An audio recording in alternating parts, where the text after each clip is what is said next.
Olá, como vão vocês, meninas? Tudo bem? Espero que todas estejam bem e espero que cada um esteja fazendo o seu papel enquanto cidadão e cidadã do mundo, né? E vamos lá a mais uma nova aula nossa de Fundamentos de Educação Infantil, né? Então hoje nós vamos aprender sobre o Estatuto da Criança e do Adolescente, que nós chamamos de ECA, né? É uma sigla, né? Então,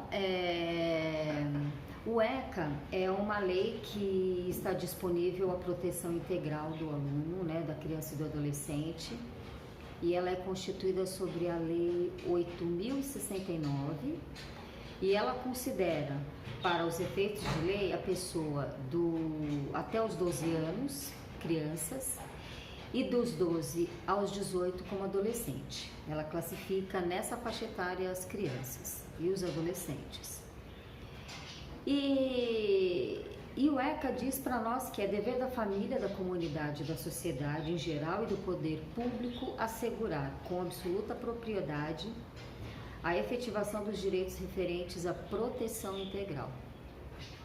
O que seria essa proteção integral? Essa proteção integral, como o próprio nome já diz, é a proteção integralmente da criança, desde os seus tenros anos de idade até ao final da sua adolescência.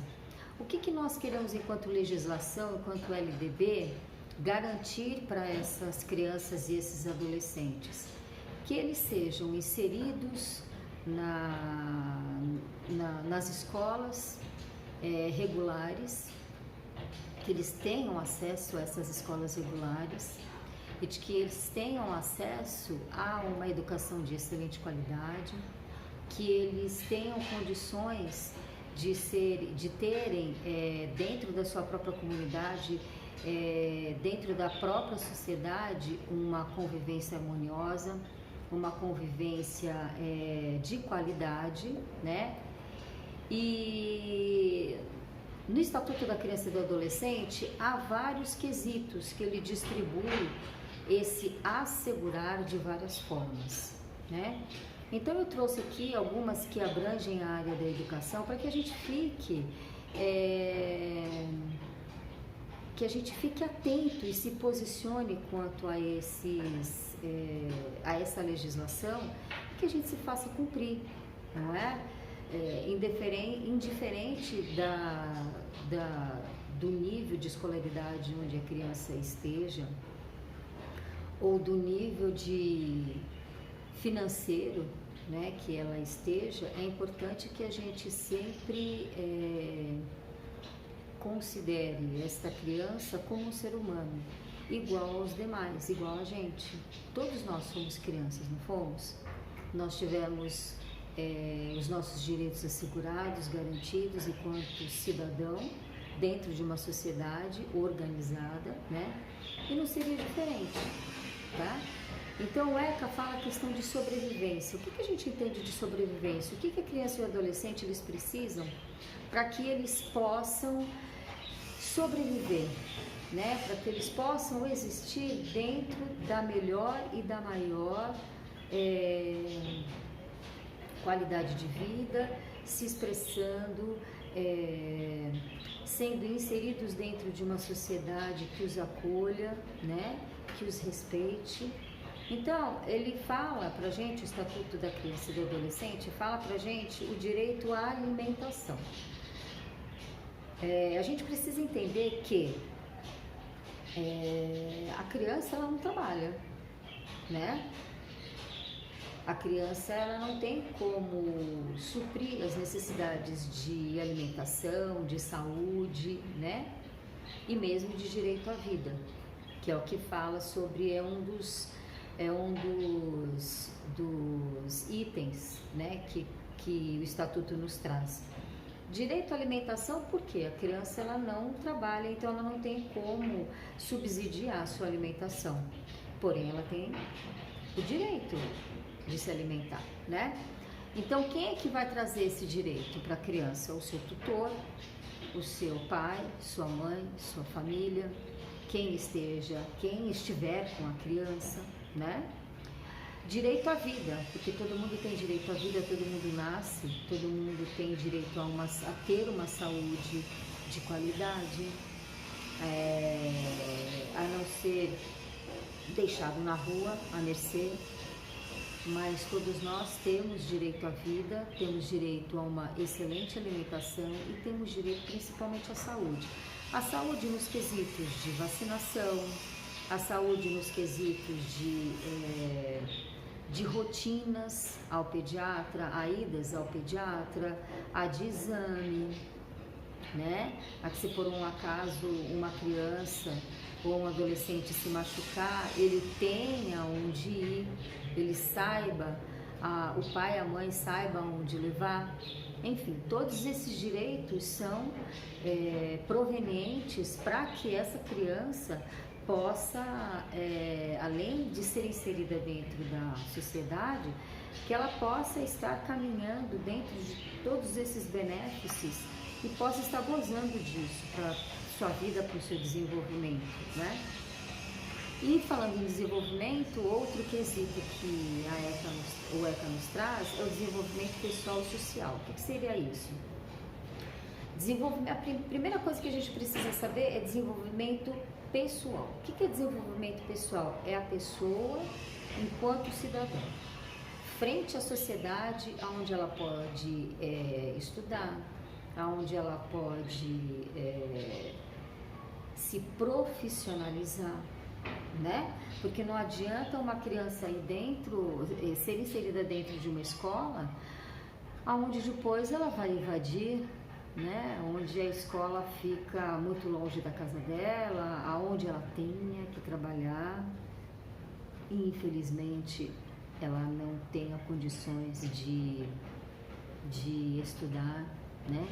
Que infelizmente a gente sabe que em detrimento de muitos acontecimentos e muitas demandas no nosso país, isso não é muito difícil de acontecer, né? Não vamos imaginar que o papel é lindo, é maravilhoso, mas só que em contrapartida, em detrimento da nossa realidade, a gente sabe que muitas dessas performances, né, elas acabam sucumbindo, né? Então, no desenvolvimento pessoal, o que é? A educação, no social é a cultura, é o lazer. No desenvolvimento pessoal é ela se profissionalizando, no esporte, em uma carreira técnica, né? Ela tem também direito, ela, criança, e quando eu falo ela, eu me refiro a criança e adolescente, né? Eles, vamos lá, né? Melhor. Eles têm direito à cultura, têm direito ao lazer, porque eles vivem numa sociedade e quando a gente vive em sociedade, a gente tem tudo isso de bom. A gente não vive dentro só da nossa casa, no convívio da nossa casa. Nós temos vizinhos, nós temos família, né? Muitas das nossas famílias, dos nossos familiares não moram perto da gente, a gente tem que se deslocar de um lugar para o outro, né? Dentro da nossa própria escola, nós vivemos uma diversidade de famílias muito grande e isso é que torna o gostoso essa participação dos alunos, essa interação do professor, né, no quesito de conhecer os seus alunos. Poxa vida, se todos nós, enquanto cidadãos, né, e cidadãs, nós temos o direito a ir e vir, né, e temos também obrigações, eles também têm, né, então eles têm direito à escola, eles têm direito ao esporte, né, a praticar esporte. Práticas de esporte é extremamente saudável, né? Elas vêm aí para estimular o nosso fisiológico e modificar o nosso comportamental, né? A prática de esporte não é só aquela prática que de repente você chega e fala assim, eu vou fazer um balé. Você tem direito? Tem. Mas por que do balé? Né? Quais são os objetivos que eu quero? Quais são as habilidades? Que tipo de comprometimento eu, enquanto professora de balé, quero que os meus alunos tenham? Eu não conheço criança que não gosta de jogar futebol, menino, né? É importante que o professor de educação física também garanta essa amistosidade, né? Não generalize as suas aulas. Procure envolver os seus alunos dentro de uma dinâmica em que ele vá desenvolver competências e habilidades nas crianças, né? Se eu for, vamos supor, continuando falando de futebol, de uma bola, as meninas também gostam, uma queimada, um vôlei. Então, quando um professor propõe uma atividade dessa, o que eu quero desenvolver com eles, né? Porque a lei me garante que eu tenha tudo isso, né? A questão dos esportes, a questão do judô, a questão da natação. Olha só que coisa mais interessante e saudável da gente saber. Nas Olimpíadas, tanto nas Olimpíadas Internacionais, né, que vai o mundo inteiro competir,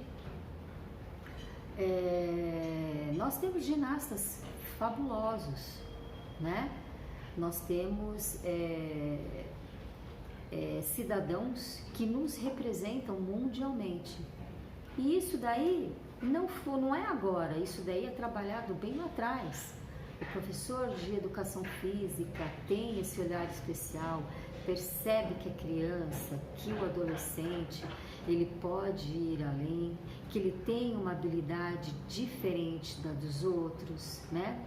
Eu, enquanto professora de balé, eu vou fazer um concerto ou eu vou indicar algum aluno meu para algum espetáculo ou para alguma academia que requer um nível diferente, um comprometimento diferente, de lá das bases, né? Ninguém descobre uma ginasta aos 15, 16 anos. Tudo isso daí é constituído lá atrás, como eu falo, nas séries de base, né? Como toda educação. Educação infantil é a base de toda a educação, Se um adolescente, como eu digo nas minhas aulas, eu já disse para vocês, se uma criança, se um adolescente, no 5º ano, né? Ele consegue pegar no lápis, ele tem a destreza de saber o que é uma faixa, né? O que é uma linha, qual é o distanciamento, o que é um parágrafo, quais são, de que forma que a gente utiliza o caderno, até mesmo no apagar, né? Como é que eu ensino o meu aluno? Eu vou lá e apago para ele? Não, eu ensino ele a apagar. Mas eu não ensino ele a apagar por ensinar. Eu ensino o porquê que ele está. Eu faço ele enxergar. Eu viabilizo técnicas, ferramentas para que ele enxergue e veja que está errado. E ele se utilize de um instrumento, de um material que ele tem, que é a borracha. Então, quando essas crianças, fazendo uma aspas, né, aí no ECA, quando um professor de Fundamental 2, né, ou de Fundamental 1 mesmo, não nos primeiros anos, mas nos anos iniciais, a gente percebe essas destrezas, essas habilidades. Por quê? Porque os professores ensinaram essas competências lá na educação de base, né? Então, quem fala que a educação infantil, quem fala que a criança, né, pequena vai para a escola só para brincar, a gente tem que elucidar, a gente tem que ensinar de que ela vai para brincar também. Porém, ela vai adquirir o que? Experiência. Ela vai viver, né? Ela vai vivenciar determinadas e inúmeras situações em que posteriormente vai prepará-la ou prepará-lo para a vida. Então isso é muito importante a gente ter na cabeça da gente. Educação infantil não é apenas brincar. Quem pensa que a criança de educação infantil só brinca, está extremamente enganado. Outro quesito que o Estatuto nos traz é respeito e integridade física, psicológica e moral. Muitas das vezes já conversei com vocês dentro de sala de aula de que o aluno ele tem que ser considerado na sua totalidade, mas não apenas na sua totalidade. O que eu quero entender na sua totalidade? Na educação a gente pensa que a totalidade da criança é apenas o raciocínio, o ler e o escrever, o pensar, né? Mas a totalidade da criança, quando eu me refiro a isso, eu me refiro ao que? Ao seu comportamental, ao seu comportamento, às suas fases de crescimento, tudo o que a criança adquire, aonde ela avança, como ela avança, né? A questão do psicológico. Essa criança tem maturidade para estar nessa determinada sala de aula, nesse nível? A criança, como que é a estrutura da família dessa criança? Porque muitas das vezes a gente sabe, né, nos nossos diferentes olhares que a gente já está acostumado a ter, que muitas das vezes algumas crianças elas vêm felizes, aí no outro dia elas vêm tristes, aí no outro dia ela vem feliz, aí no outro dia ela vem, além de triste, ela vem desanimada. E você, professor, o que faz, né, para verificar esses diferentes tipos de comportamento, né? O que faz com que a gente perceba que o aluno está interagindo, que o aluno está presente, mas além dele estar presente, ele está interagindo com a gente, ele está presente visualmente, cognitivamente e de coração na nossa aula. É difícil, não é fácil, mas a gente consegue. A gente consegue porque percebemos que ele realmente precisa desse respeito, desse estudo psicológico, desse estudo comportamental, além do biológico, né? Do emocional também. Tudo isso nós nos deparamos dentro da nossa sala de aula. E qual é a matriz? Aonde é que a gente sabe, professora, que tudo isso acontece dentro de sala de aula? É você, professor, estar atento, é você ter a sua rotina de dentro de sala de aula e perceber e fazer o seu melhor.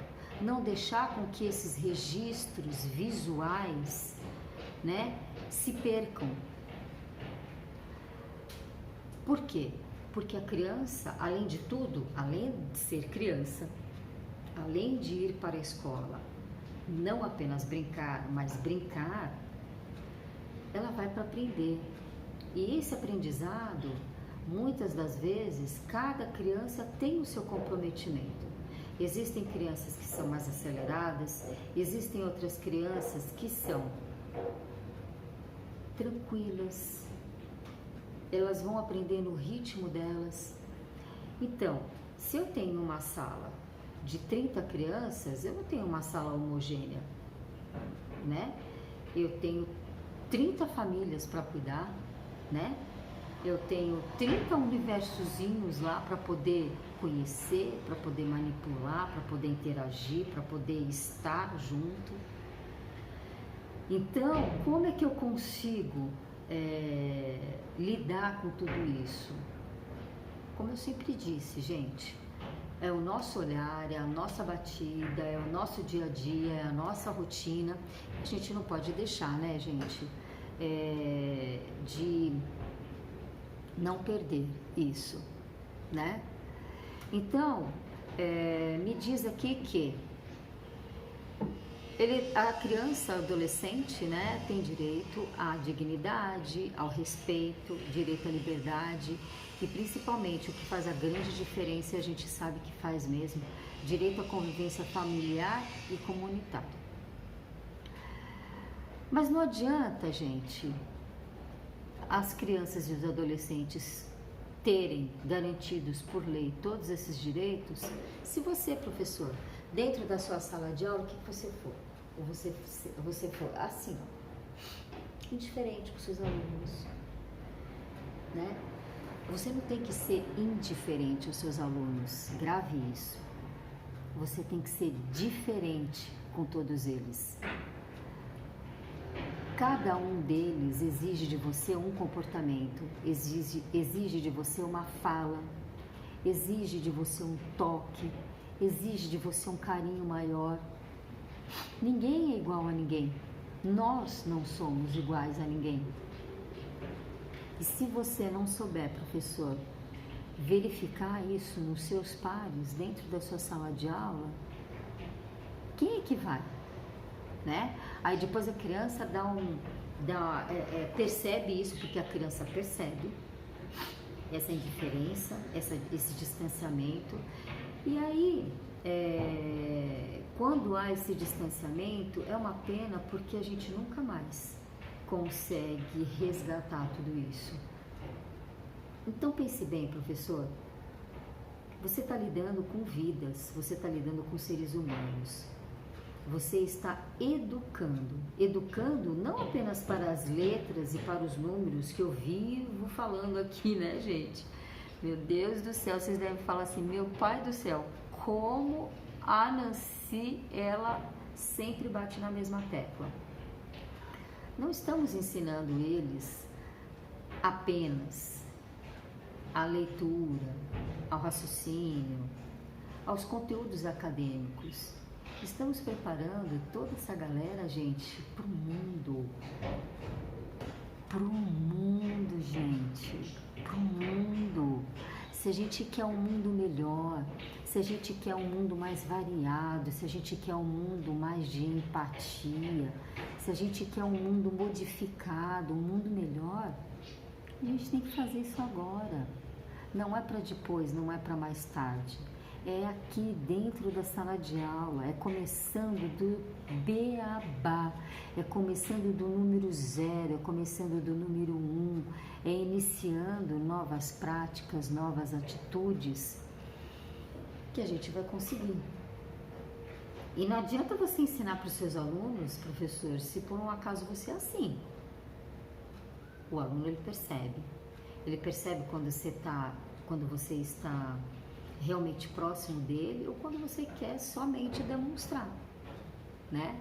Quando eu quero só demonstrar, aí eu me engano. Mas quando eu quero que esse meu aluno participe, fica tudo mais interessante. Disso eu tenho certeza. Princípios do ECA. Vamos lá. Você se lembra o que é o ECA? Estatuto da Criança e do Adolescente. O ECA é o quê? É o Código de Menores. Tinha no texto do seu artigo 1º a seguinte afirmação: esta lei trata da proteção e vigilância dos menores em situação irregular. Situação irregular? Que é isso? Sim, não entendi nada. Essas crianças de situação irregular eram o quê? Eram os abandonados, os carentes, os inadaptados e os infratores, ou seja, era um recorte dentro do universo da população infanto-juvenil brasileira. Nós já aprendemos nas nossas aulas anteriores como as crianças, elas mantinham, né? A ideia que elas passavam enquanto crianças de determinadas épocas dos séculos anteriores. E como ela ganhou corpo, como ela foi desenvolvendo, como ela foi adquirindo notório saber e importância, né? A palavra, novamente, integral, é inspirada no espírito da Convenção Internacional dos Direitos da Criança. Isso é uma verdade. E, na verdade, é a única doutrina jurídica que preside a normativa internacional para a infância e juventude no âmbito das Nações Unidas. Dizemos que a proteção integral se refere à garantia de todos os direitos para todas as crianças, sem exceção. E aí eu dei um exemplo para vocês, uma perguntinha, que eu sempre faço um monte de pergunta, né? Adoro perguntar, eu adoro fazer com que vocês dialoguem comigo, adoro reflexão. Isso é importante, né? Que é aí onde você desenvolve. O cuidado começa com a garantia dos direitos. Sim ou não? O que são esses cuidados? O que são esses direitos? Esses direitos é tudo que eu tô lendo para vocês. E quais são os cuidados que a gente tem com essa galerinha? Né? O que a gente pode fazer por eles? O que a gente pode fazer de melhor por eles? Certo? Na rua, a gente vê uma criança de rua, né? Muitas vezes aí andando, sem sapato, sem chinelo, suja, com os pés sujos, cansadinha, né? Da vida dura que leva, né? Enquanto ela deveria de estar na escola. E aí eu pergunto para você, o que é que você faria para uma criança dessa, se essa criança estivesse sob sua responsabilidade? Que tipo de trabalho você faria com ela? E se essa criança estivesse dentro da sua sala de aula? Como é que você trabalharia com ela? Né? Imagina como essa criança vai em pedaços para você, fragmentado para você. Como que você iria trabalhar com ela? Qual é o seu real interesse? E os seus alunos? Porque como eu falei, criança é criança. Criança sim, é criança. Criança é a coisa mais linda do mundo. É a melhor coisa da gente trabalhar. Eu, pelo menos, gosto muito da educação infantil. Eu acho que ela é o início de tudo, né? Você pegar uma criança pequenininha e você acompanhá-la no seu dia a dia, desenvolvendo ela, conhecendo cada vez mais ela, sonhando com ela, é uma maravilha, né? E a gente também pode sonhar com essas crianças. A gente também pode pegar na mão delas e falar assim, vem aqui, vamos lá sonhar junto comigo? É muito importante você para mim. Eu gosto muito de você. Eu espero que você seja o meu amigo, que você seja a minha amiga. Quem é que não gosta de amor, gente? Quem é que não gosta de carinho? Quem é que não gosta de se sentir protegido? Fala pra mim. Aqui no próximo slide, eu coloquei como subtítulo Crianças e Adolescentes. Prioridades absolutas. Como é gostoso lidar com criança e adolescente, hein? Como é gostoso, mas como é gostoso você sentar numa roda com eles e discutir um determinado tema. Hoje você pode discutir com adolescente, você pode discutir com ele sobre a empatia, você pode discutir um tema com ele sobre o mundo, quais são os desejos desse adolescente para o mundo. Aí você vai conhecer. Eu gostaria muito de ser médico, eu gostaria muito de ser professor, eu gostaria muito, mas muito, muito, muito, muito de ser um atleta, né? Tudo isso você vai conhecer. Tudo isso você vai conhecer. E depois de todo este tempo em que estamos aqui dentro de casa, né? Você depois de repente pode discutir com ele o quê? Sobre isso que aconteceu dentro do seu país. Olha que riqueza. Geralmente a gente discute coisas mundiais, né? Do mundo, né? Temas amplos. Olha que gostoso você discutir com um aluno seu a respeito do que nós estamos passando. A minha experiência é uma, a sua experiência é outra, a experiência do seu aluno é outra, completamente diferente. A experiência do outro aluno é completamente diferente. A do outro é semelhante à sua. Então isso é muito rico você trabalhar dentro de sala de aula, esses temas com os adolescentes. Gente, adolescente não é diferente de criança. Ele gosta de carinho, de amor, de atenção, de aconchego. Não esquece disso, tá bom? Então vamos lá. Porque eles não conhecem os seus direitos, por isso que eles têm a prioridade deles, porque eles não conhecem os direitos deles. Eles imaginam conhecer, mas eles não conhecem na íntegra. Porque eles não possuem meios para satisfazerem por si mesmos as suas necessidades básicas. É como eu falei para vocês. Fala para mim, uma criança de 10 anos, 12 anos, 13 anos, né? Ela trabalha, ela consegue viver sozinha, alugar um apartamento e conseguir viver? Não, ela depende dos outros ainda, né? Mas ela depende. Porque eles têm valor prospectivo, ou seja, representam o futuro da sua família, do seu povo e da humanidade. Ou seja, eles são a nossa continuidade. Eles hoje são filhos, amanhã serão pais, mães, depois de amanhã serão avós e aí vai, tá? Além disso, existe o valor essencial de cada criança e adolescente, porque em todas as fases do seu desenvolvimento, eles são seres humanos completos. Olha que legal, seres humanos completos. E a gente se completa com eles. Eles são fantásticos, eles são maravilhosos e a gente, com eles, se sente cada vez mais completo. Então, use e abuse do seu adolescente, aluno, use e abuse da sua criança nessa fase infanto-juvenil, que é uma delícia, inclusive. Todas as fases do desenvolvimento, gente, tem a sua característica. A criança no quesito cuidados básicos, né? Aí depois ela vai crescendo, aí depois esses cuidados são com o outro. Ela passa a se conhecer melhor. E nesse conhecer, que tem que ser de qualidade, e nesse seu conhecer, ela já vive para o mundo.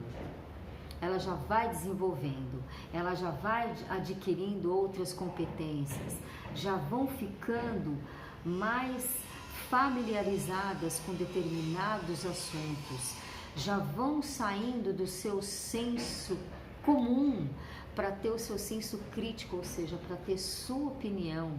Olha como é gostoso você trabalhar com uma criança que já tem uma noção, né, formada, né, de qualidade, não deturpada, uma informação adequada e você está discutindo com ela, e você está dialogando com ela, né?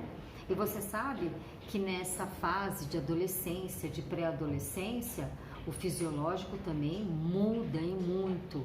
E se a gente não estiver preparado para esse batalhão de emoções, não vamos dar conta.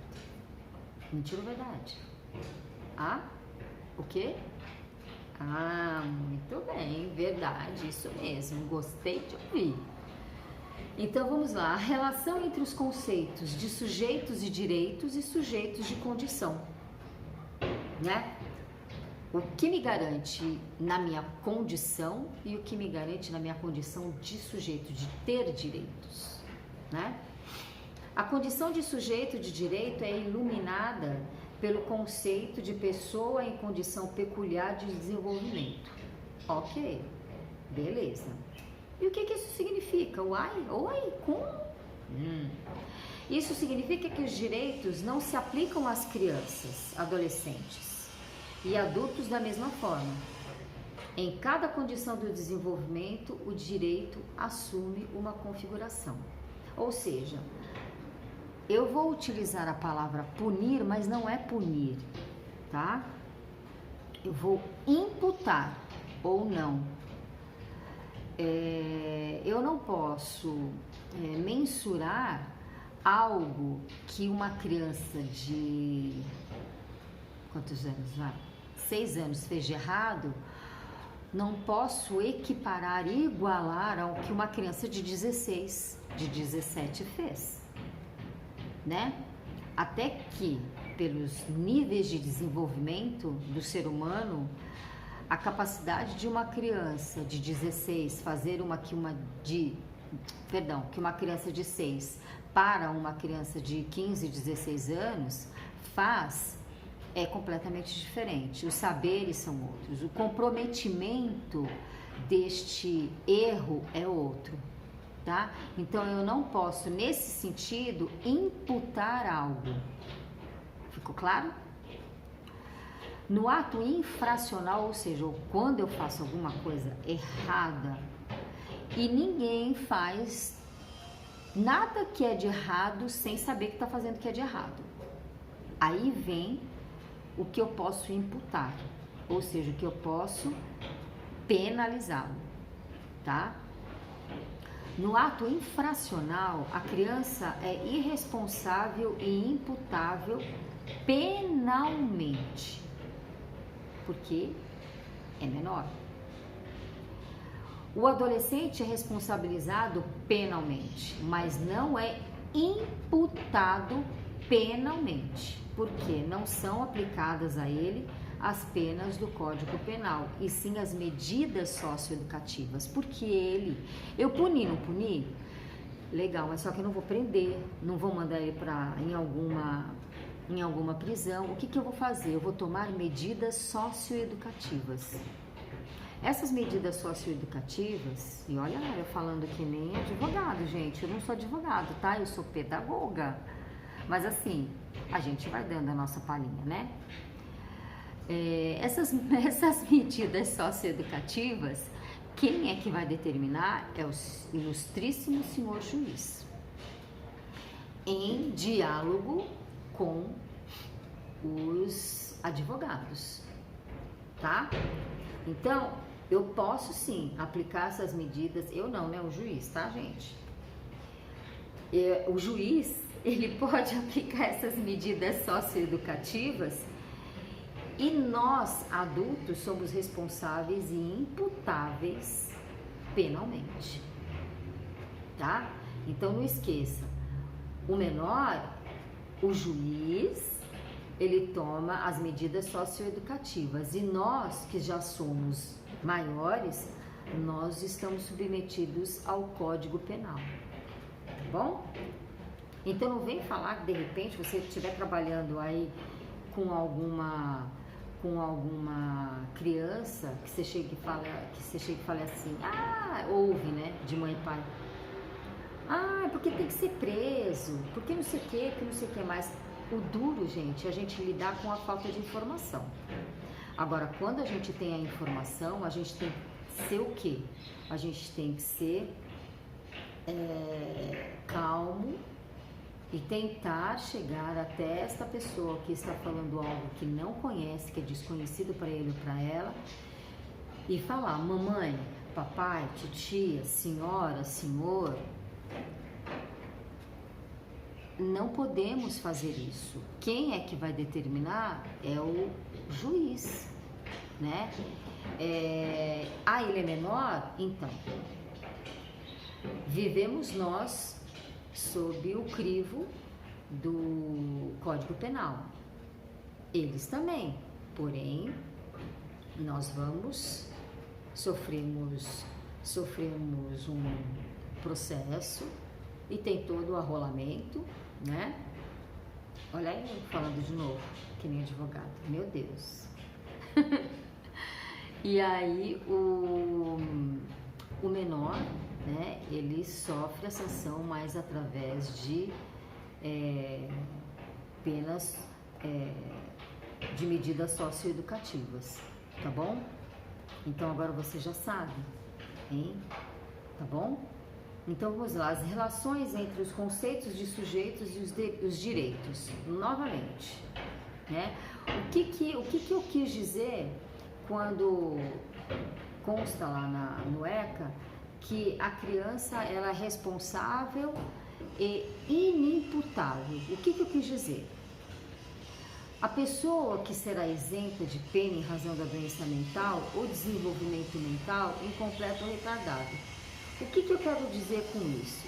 Eu quero dizer com isso o seguinte, de que a criança ela não tem a mensuração, ela não sabe exatamente o que está acontecendo com ela. Ela sabe que ela fez algo ilegal, ela sabe que ela fez alguma coisa errada, mas ela não tem a dimensão, o desdobramento que aquilo vai dar, tá? Então, por isso que eu não posso falar de que eu vou puni-la, né? Eu vou sim ajudá-la a ver que cometeu erro através de medidas socioeducativas. Isso é que é imputável, tá bom? Eu coloquei novamente um pensamento bem legal para a gente estar discutindo aqui, né? É um questionamento muito importante. O professor, o educador, né? O pedagogo, o pai e mãe, né? O educador de mundo, né? Sempre tem que estar pensando, sempre tem que estar refletindo em alguma coisa, não pode ficar parado. Ele sempre tem que estar questionando alguma coisa, tipo assim, eu estou indo do meu lado certo? Eu estou caminhando corretamente? Eu estou atingindo aqueles objetivos que eu me propus a atingir? Eu estou no caminho certo? Então vamos lá. A educação abrange os processos formativos que se desenvolvem na vida familiar. A educação abrange os processos formativos que se desenvolvem na vida familiar. Ou seja, esta educação não está novamente apenas só no acadêmico, ela está no social, no comportamental, no psicológico da família onde ele advém, a origem dele, tá? Na convivência humana, ou seja, nas nossas relações interpessoais e pessoais, que é conosco mesmo, no trabalho, nas instituições de ensino e na pesquisa. Por quê? Quando eu estou ensinando, quando eu estou falando de ensino, professor, eu estou falando de eternas pesquisas, eternas demandas que vocês precisam todos os dias estarem atentos para resolvê-las. Nos movimentos sociais e nas organizações da sociedade civil e nas manifestações culturais. Ou seja, tudo isso daí, gente, eclode dentro da nossa sala de aula. E se a gente não souber o que está acontecendo no mundo com o nosso aluno dentro da nossa sala de aula e por que é que ele está se comportando daquela forma, você não vai saber nunca. Por isso que você tem que ser o quê? Você tem que ser um professor, um profissional presente. Sempre presente, gente. A gente tem que olhar para o nosso aluno e já saber, pá! O que está acontecendo com aquele aluno? O que está acontecendo com aquela criança, com aquele adolescente? O que está acontecendo? Eu quero saber. Porque professor que é professor, ele fecha o olho, ele sabe exatamente qual é a sua sala e a demanda da sua sala. Viu? Isso é verdade, tá? Então, o que tem o ECA? O que ele tem a ver? O que esse estatuto da criança e do adolescente tem a ver com a escola? Beleza? Tem alguma dúvida até agora, gente? Tudo tranquilo? Tudo explicado tranquilamente, no mais diversificado vocabulário, né? Então vamos seguir, beleza? Então vamos lá.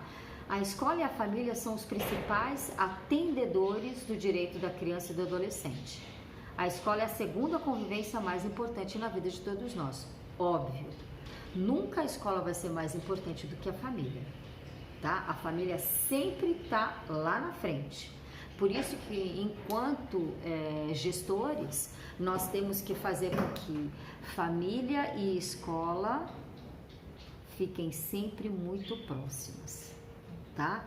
Porque uma é recorrente da outra e a outra é consequência da outra, tá bom? A relação da escola com o ECA tem um elo fundamental.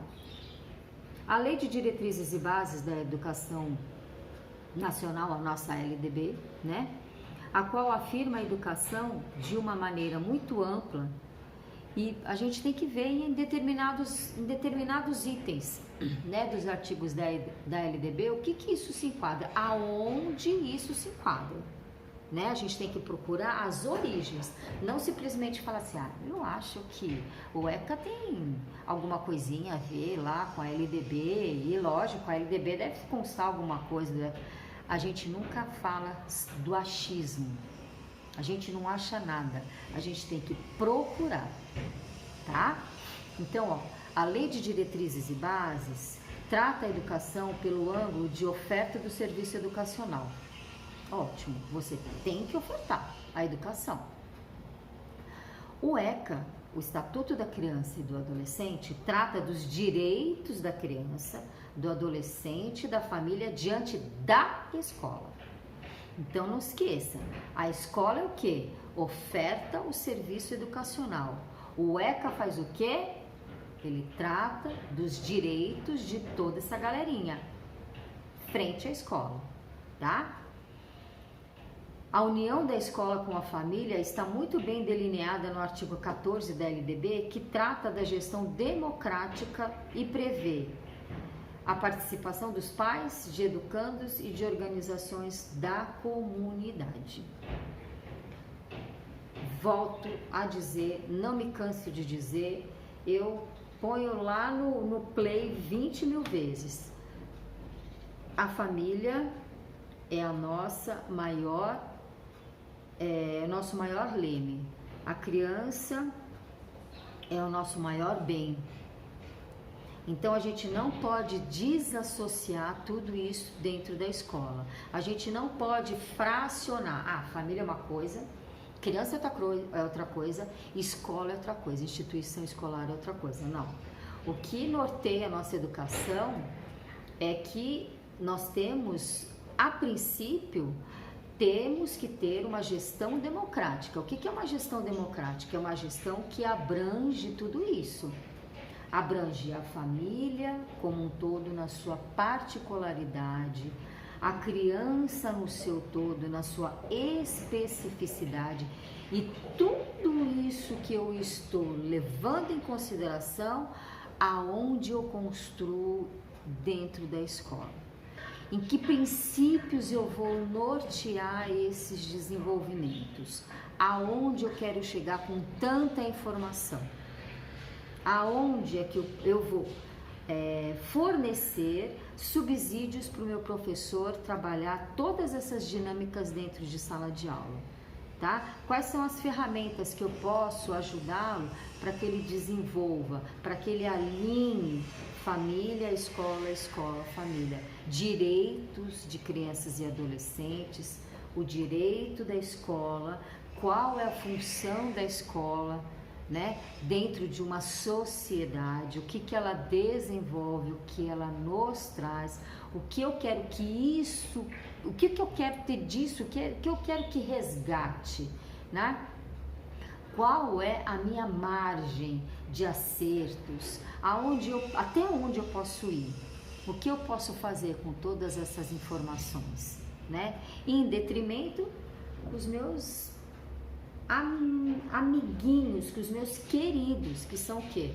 Os meus alunos, tá? No artigo 12, a LDB trata dos deveres do estabelecimento de ensino, né? Os deveres do estabelecimento de ensino, de acolher, de proporcionar uma diversidade de assuntos para o desenvolvimento do aluno, que ele trabalhe competências e desenvolva habilidades nas crianças. Esses são os deveres do estabelecimento de ensino. De tal hora a tal hora, as crianças estão inseridas dentro dessa escola. Se acontecer qualquer coisa, quem eu tenho que acionar, aonde eu tenho que ir, né? Enfim, todas essas demandas administrativas, né, do ensino. E no artigo 13, ela trata dos deveres dos professores, dos nossos deveres. Você que entra dentro de uma sala de aula, você acha que você não tem dever perante o seu aluno? Você acha que você não constitui deveres e eles obrigações? E eles não têm direitos e a gente não tem obrigações? Temos. Não é apenas de um lado só essas obrigações e esses direitos. É uma mão de duas vias, certo? Lembra que eu falei para vocês que se acontecer alguma coisa com a criança, ou adolescente dentro da escola, aonde eu procuro, quem eu procuro, eu não acho pai, não acho mãe, e o que, que eu faço com tudo isso, né? Isso daí é de dentro da escola, o que, que eu faço? Essa demanda tem que ser atendida, mas de que forma, né? O conselho tutelar. O que, que é o conselho tutelar? Vamos lá. Se os professores comunicam, o conselho tutelar, se os professores comunicarem, o conselho tutelar, ele poderá agir como um auxiliar da instituição escolar, para ambos trabalhar em favor de maximizar, qualificar e ampliar o direito da criança e do adolescente à educação. O conselho tutelar não é só para punir, para verificar se está tudo certo, se tem alguma coisa errada dentro da escola, não, de forma alguma. Ele também serve ele também foi constituído para ser um auxiliar dentro da escola. Dentro da escola, não dentro da sala de aula, tá? Quando eu devo encaminhar? Quando eu devo procurar este órgão, né? Conselho tutelar, o que será que ele faz, né? Nos casos de suspeita ou evidência de abuso ou exploração e maus tratos da criança e do adolescente, em casos de criança ou adolescente evadir-se da escola e em caso de não aproveitamento e baixo rendimento escolar. É um dos quesitos que eu posso procurar o conselho tutelar. Ah, o meu aluno está com dor de dente. Ah, eu vou procurar o conselho tutelar? Não. Né? Até aí a gente tem que ter o bom senso de saber que o conselho tutelar, ele auxilia a instituição, ele media muitas coisas, mas a gente tem que escolher quais são os assuntos que a gente chama de conselho tutelar. Então, a questão de suspeita ou evidência de abuso, exploração de maus tratos com crianças e adolescentes, quem é que vai ver isso daí? É a tia da cantina, gente? É a faxineira da escola? São os B10 que ficam nos corredores? Não, professora, é você. O primeiro que tem que ver isso daí é você. Porque o primeiro contato que a criança tem dentro da escola é você. Tá? Se você precisar de ajuda, chame a sua coordenadora pedagógica. Se não tem coordenadora pedagógica ou orientadora educacional dentro da sua instituição, chame a diretora, que é a gestora direta. Explique suas suspeitas, né? Porque toda suspeita de um professor não vem do nada. Vem do quê? Do comportamento do aluno, né? E assim, hoje em dia existem tantas coisas que acontecem com os nossos alunos e que os outros, né? Que os outros nem percebem e a gente percebe. Né? Com aquele olhar diferente, com aquele carinho que a gente tem, com aquele diálogo franco que a gente tem, né?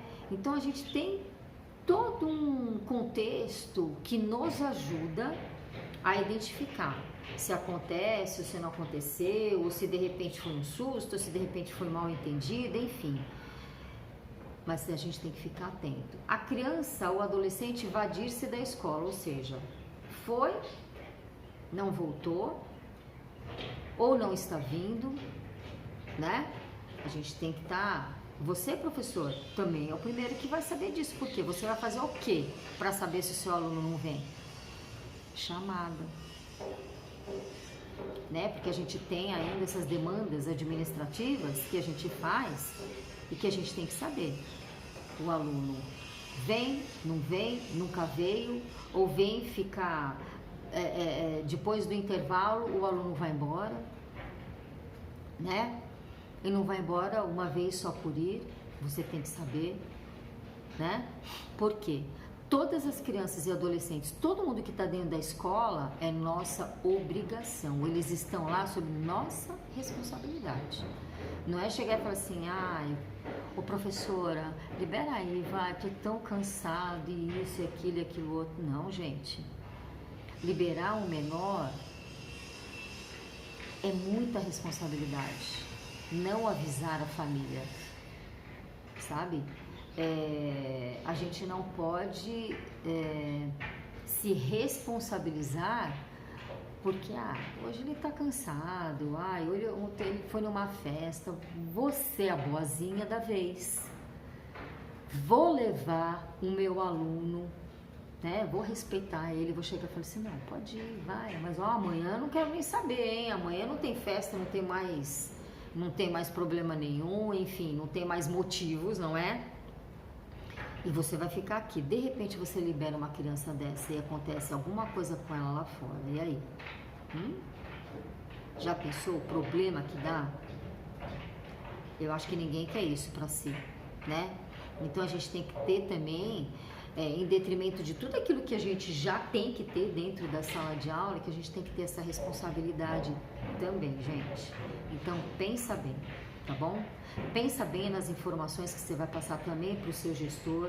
Às vezes, você imagina que aquela criança teve maus tratos dos pais e tudo mais, apenas foi uma briga que eles tiveram dentro de casa e a criança viu. Então são assuntos delicados que a gente precisa ter um norte muito bem, a gente precisa ter uma fundamentação teórica, ou seja, de ver, de sentir, de pesquisar, né? Muito profunda, tá? Muito profunda. Por último, né? Eu sempre deixo um trabalho para a próxima aula, sempre. Tem aqui uma foto da Mafalda com o mapa do mundo, né? E tem em volta dela, tem crianças, tem bebês, tem adultos, né? Então, vocês sabem que a Mafalda é uma personagem que ela pergunta muito, ela é muito crítica, né? E eu acho essa criticidade dela maravilhosa. Então eu pergunto para você, depois desse estudo que todo mundo teve, que nós tivemos e tal, observando a imagem da Mafalda, imagine o que ela deve estar pensando enquanto criança, né? Interessada no mundo. E muito crítica frente à sua geração e o mundo. Porque ela é crítica mesmo, ela pergunta sobre tudo. Tudo para ela tem que ter um porquê. Tá certa, ela tá crescendo. E a minha pergunta fica, depois desse estudo, galera, o que você tem para dizer para a Mafalda? Nessa visão dela, o que você tem para dizer para a Mafalda? Você vai sentar, olhar para a Mafalda e falar assim, Mafalda, eu não sei de nada, não entendo de nada, ou você vai chegar e falar assim para a Mafalda, Mafalda, acontece isso, isso e aquilo, no que eu posso melhorar, no que eu posso fazer para crescer, porque enquanto a gente cresce emocionalmente, psicologicamente, as nossas crianças e adolescentes, nós crescemos também, nós ficamos melhores. E eu espero que nessa atmosfera, nessa mudança, né, nessas perguntas, nesse questionamento, em tudo isso que a gente viveu e aprendeu, e amanhã vai viver coisas diferentes e vai viver coisas diferentes, que nós possamos, enquanto pessoas e educadores de mundo, fazer o nosso melhor. Agora, a minha pergunta para você, meus amados, você está fazendo o seu melhor? Então, eu deixo vocês agora em reflexão e espero que lá dentro do coração de vocês, que vocês encontrem essas respostas e que vocês se cuidem, porque nós somos, além de cidadãos do mundo, nós somos educadores do mundo. E espero que o mundo de amanhã seja melhor que o mundo de hoje. Eu espero que hoje, enquanto eu sendo educadora, ofereça um pouquinho para vocês de um mundo melhor e que vocês desfrutem com os seus alunos dentro de sala de aula esse mundo melhor e faça com que eles sintam que tudo aquilo que vem através da modificação interior dá certo e permanece. Acredito muito em vocês, amo vocês de coração. Beijos, até a próxima.